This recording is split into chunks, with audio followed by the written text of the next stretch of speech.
following one really great paper that we had to start, and a really funny guy, and I'm standing between all of you and leaving and going off and doing other things. So what I'm going to do, I'll flash up lots of things really quickly, and then we can all go and have coffee, and we'll have some interesting conversations over some beer, it being Belgium.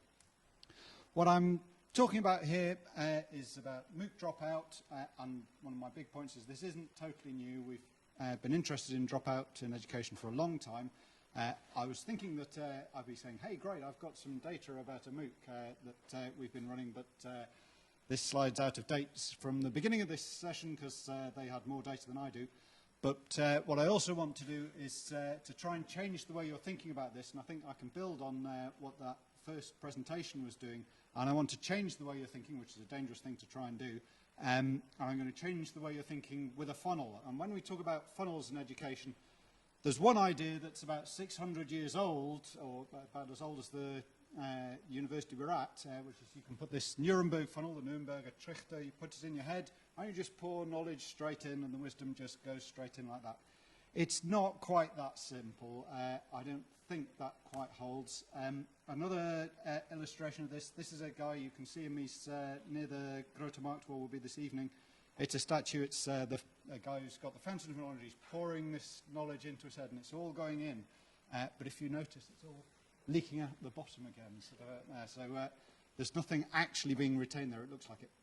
And another quick thing, since we're keen on data here, what he's reading about is a book about happiness, and there's a mathematical formula there, and I think it's really great that we all know that from great mathematics you can get great joy. It's the source of happiness as well as knowledge. But again, that's a little bit simplistic, and I want to do something a little bit more subtle.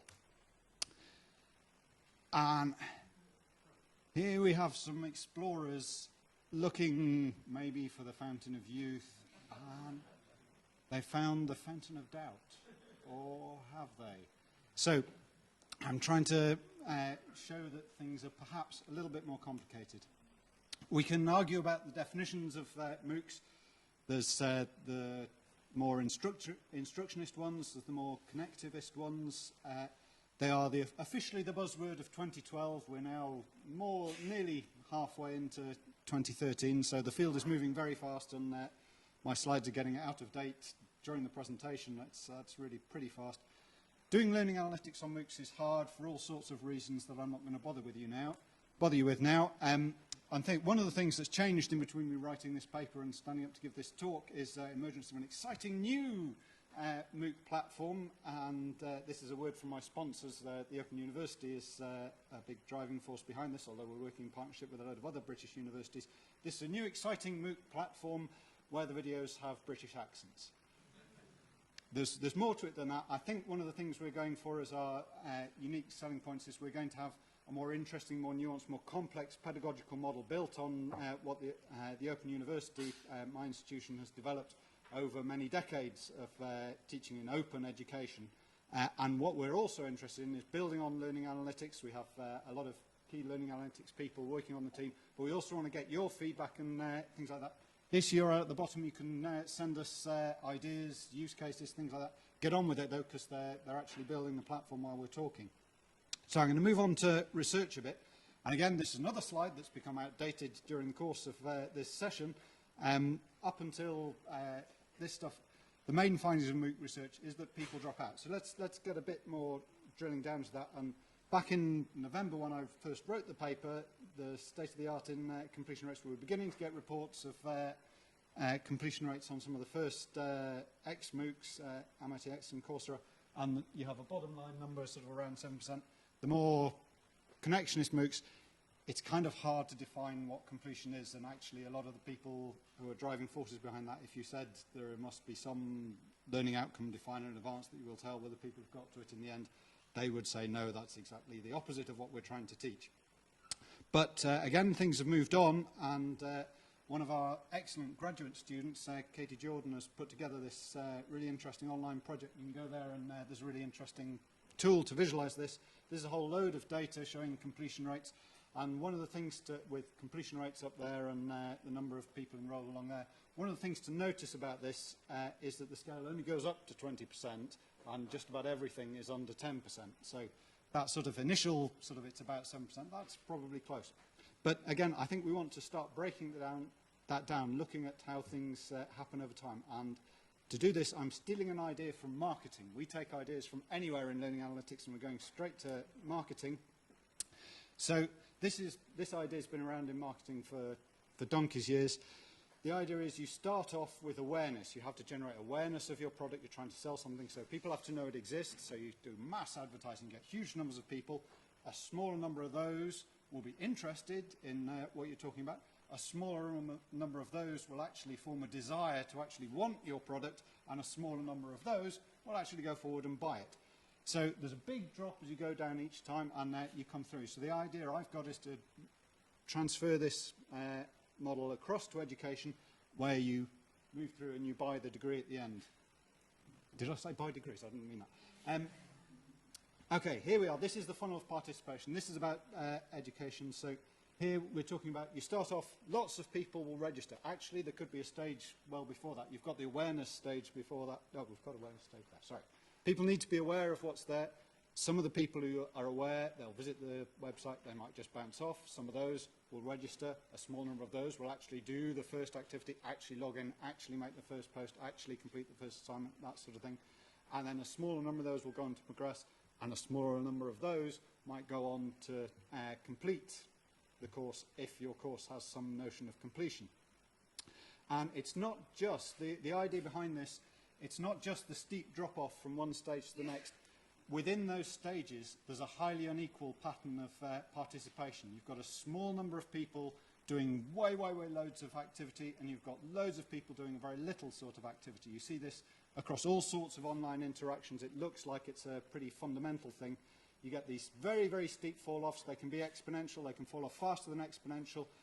It may or may not be a power law, and one of my bugbears is people who claim they've got a power law when they probably haven't. You need an awful lot of data to prove that you've got a power law.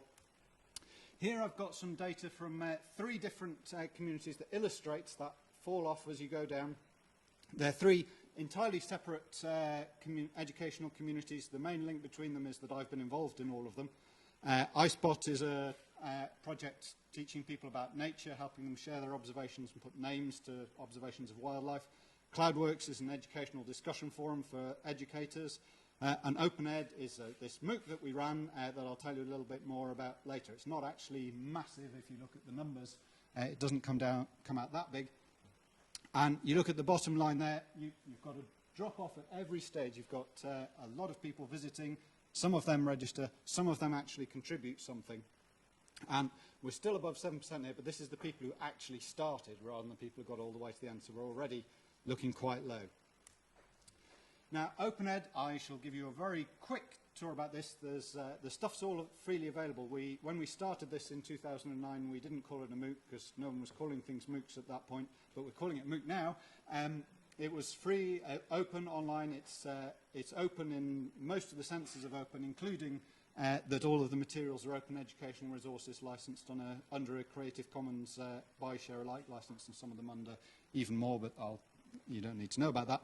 We had 7 partners across the European Union. We found out interesting things about how you come together and collaborate to build these sorts of courses. We did it 3 times. We tried to iterate and get better each time, and that's what it's built out of. One of the interesting things we tried to do was explore business models. We were interested in that to start with. We had all sorts of opportunities within the system for people to say, I'm interested in offering tuition for this or all other sorts of services. And so far as I know, we had 1 inquiry about those which wasn't followed up over the whole thing. But there are other models that are working that we haven't found. Now here, just to quickly rattle through a little bit of data to show you what this steeply unequal participation looks like. Here we've got the logarithm of the number of visits, because actually if you just plot the number of visits against the rank of people doing them, it's so steep you can't see anything except a little thing sticking up that side. It's a steep drop up. You've got a few students who visited thousands of times. You've got most of the people in the middle visited quite a few times. You've got a few people who hardly visited at all. It's a very steeply unequal thing, but it's not a power law. And again, if you look at forum posts, you can look at all sorts of things. You get the same sort of pattern. Here we've got the logarithm of the forum post again. There's 1 or 2 who posted hundreds of things, and then you see this great big long here. There's hundreds of people who posted once. And this is people who started new threads here, and you can see That curve there, it's very steeply unequal. It's slightly steeper than an exponential, but again, it's not a power law. And this graph, I just want to show you this graph. This is showing you visits against forum posts, and each dot on there is an individual showing the number of posts they made, the number of visits they made. You'd expect there to be an association between the two, and sure enough, there it was. The reason I want to show you this, it took bloody ages to produce this. You have no idea, unless you've actually done it yourself, how hard it was to match up the visit data against the forum post data, because they weren't generated together. And I chopped it from my paper because of space. So I'm showing you this lovely slide that took a long time to show, but it doesn't actually tell you anything terribly interesting. Okay. Here, just to sort of look at where things are, if you look at what I've called a representative completion rate on there, that's in quotes, and that frees me up from actually sourcing any of this, although I think you can warrant this in a lot of the data if people release it, which is one of the interesting things. If you think about elite universities, this is your Oxford, your Cambridge, your Stanford, your MIT, many, many others that I'm not intending to leave out deliberately. If you get in, you tend to complete. Then you have more mass universities that have larger audiences. This is things like community colleges in the States or the post-92 universities in the UK. Their completion rates tend to be considerably lower of the people who enroll, and this is, it varies. Then you have distance online open universities. That's things like my institution, the Open University, and places like the University of Phoenix that's all online. There they have a completion rate in between those, and then MOOCs, maybe 10%, depending on what you mean by completion all the way along here. But one of the points, I think, to take from this is that all the stuff that people like my institution do, we spend a lot of time trying to do student support, reach out to students, to do in the heavyweight way, to get the support to people, the interventions to them, to enable them to complete when we think they might not. We're gearing up to do more and more of that with learning analytics to help us, but we've been doing that the hard way traditionally all the way through. That does make a difference. That's why I would claim there's a greater completion when you put in all that effort. I think the interesting thing is to see, well, what can we do with learning analytics to sort of move everything up the space that way. So just to summarize, the funnel of participation I want you to think about, you have this steep drop-off from every stage, from one stage to the next, and within those stages you have highly unequal patterns of participation. And I think that's pretty characteristic of all sorts of online learning activities, whether it's formal courses or informal learning opportunities. Because one thing I didn't say when I had my 3 examples earlier is that none of those were formal education contexts. And to use this for thinking about dropout, I'm suggesting we think a bit less about total dropout. We think a little bit more about why participation is falling off at each stage. And some of the stages we might not care about the fall off. We might not care about people who visit your website and bounce off it in the way that people who are just selling websites care about. Because actually, they come to your website, if they quickly determine this course isn't for me and go away, that's actually a success. It's not a failure. And within each stage, think about the patterns of participation. Actually, we're already there. We've got some great stuff that I'd love to talk to you a bit more about. And benchmark whether it's a problem. This is how you know that there's a problem when if your drop off from one stage to another is way out of line with other people's, then that's when you know that might be more of a problem, rather than just looking at it as, whoa, it all goes all the way down to 7. Well, 7%, well, maybe that doesn't matter because everybody's looks like that. So I think that's interesting. And then the fundamental idea is to get more through the end, you can pour more in the top, or you can try and widen the funnel at different places you go along. And so I want to thank everybody who's helped and supported me as I deal with dropout, particularly James Axel, who did a lot of work on OpenEd and has been taken rather ill, and I'm sure he would have loved to have been here today. And everybody who's helped me, and particularly people who gave me money as well as data. And that's me. Thank you very much.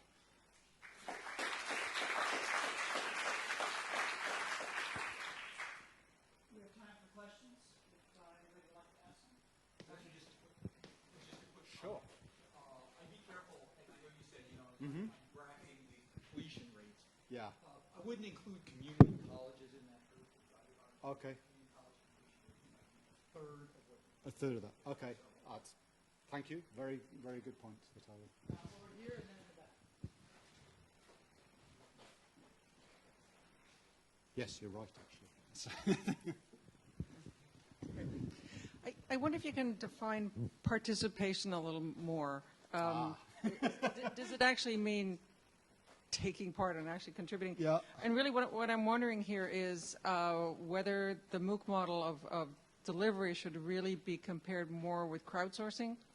So things like OpenStreetMap, Wikipedia, the like, should it, I'm not quite sure how these courses are set up, whether they're chalk and talk equivalents, or whether they're set up really like the way online classes really should be with proper participation.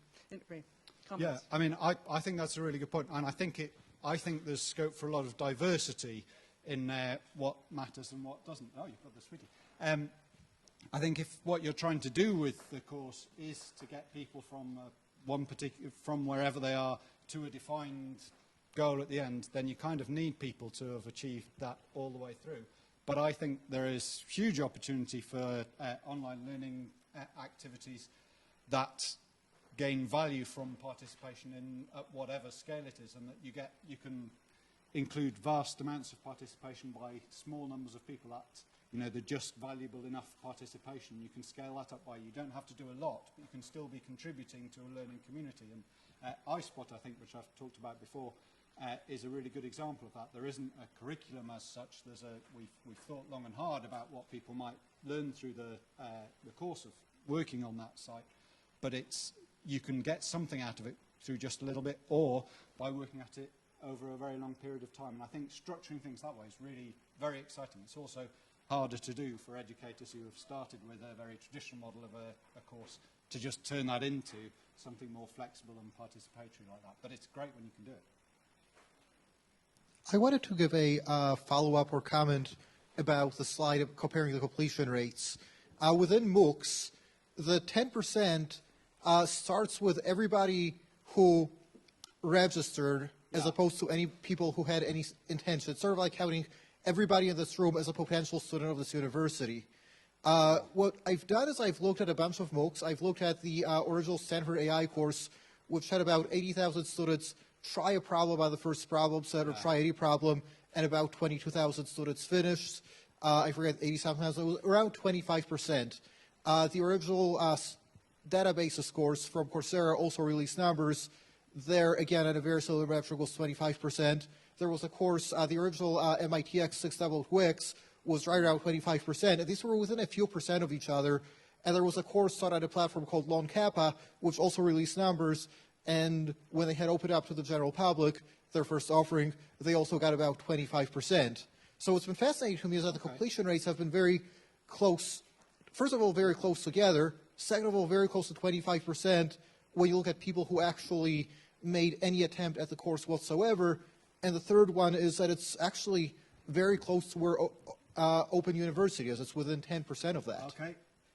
Yes and no, and actually the general point you're making that what you use as a definition is critically important, and absolutely, and I very much take what you're saying, that actually if someone has engaged and done the first problem set, they're far more likely to make it all the way through.